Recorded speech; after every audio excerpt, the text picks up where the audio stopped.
Welcome back नाजरीन। अकरम शेख साहब, very quickly अब हमें इसको कंक्लूड करना है इस बहस को। आपने भी कहा कि अवाम को जरूरत है कि वो सुप्रीम कोर्ट के भी हाथ मजबूत करे और पॉलिटिकल पार्टीज को और गवर्नमेंट को भी मजबूर करे कि इनके जो करप्शन के खिलाफ कोई मूवमेंट चलाई जाए। सो आपके ख्याल में 1, 2, 3 क्या चीजें इस वक्त करने की जरूरत है?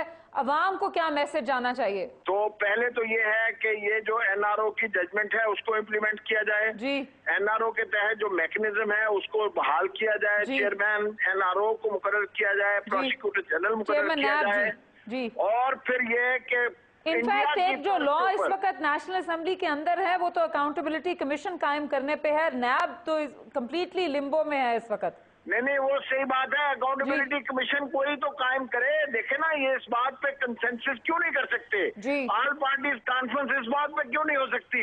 ये मैं आपको बता रहा हूँ आपके प्रोग्राम के वसातत से पाकिस्तान के 18 करोड़ अवाम को, अगर पाकिस्तान के अंदर से करप्शन खत्म नहीं हुई तो ये मुल्क को ले डूबेगी।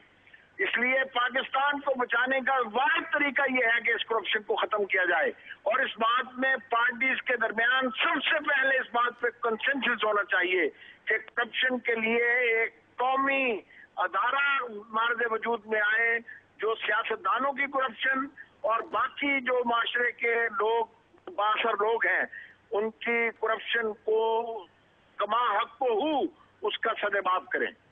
बहुत शुक्रिया अकरम शेख साहब। डॉक्टर इकरामुल हक साहब, वेरी क्विकली अगर हम आपसे आपकी कंक्लूडिंग थॉट्स पूछें कि इस मसले को हल करने का क्या हमारे पास तरीक़ाकार हो सकता है, अगर ये क्या जरूरत है? आपने कहा अवामी तहरीक इसको बनना चाहिए, तो क्या करने की जरूरत है? अवाम के लिए क्या गाइडलाइंस हैं? सिविल सोसाइटी के लिए क्या गाइडलाइंस हैं? सारी बात ये है कि अब नेम एंड शेम की गेम जो है, अगर हम लोग नहीं बाज आएंगे तो अल्टीमेटली फिर ये आएगा कि आपको नेम एंड शेम की गेम शुरू कर। इससे पहले कि ये मकाम आए तो हमें खुद रिकंसिलिएशन। लेकिन नेम एंड शेम किसी डेटा के मुतालिक करेंगे ना जी। एफबीआर के तो डेटा के ऊपर भी लोगों को एतबार नहीं है जी। देखिए ना, जो टैक्स थे वो उन्होंने छुपा रखे हैं डेटा। मैं यही कह रहा हूँ कि आप इंफॉर्मेशन ऑफ जो आपके पास एक ऑलरेडी एक लॉ तो हम पास कर लेते हैं, फिर उसके ऊपर अमल नहीं करते, तो क्यों नहीं उस लॉ के तहत हम इंफॉर्मेशन सीख करते और अगर एफबीआर हमें नहीं देती तो इसको हम मीडिया में इशू बनाए। बिल्कुल, हम उन्हें पूछते कि जी आप बहुत शुक्रिया आपका डॉक्टर इकरामुल हक साहब। आप हमें अपने आरा से आगाह कर सकते हैं baat@dawnnews.tv पे। हमें आप फेसबुक पर भी ज्वाइन कर सकते हैं।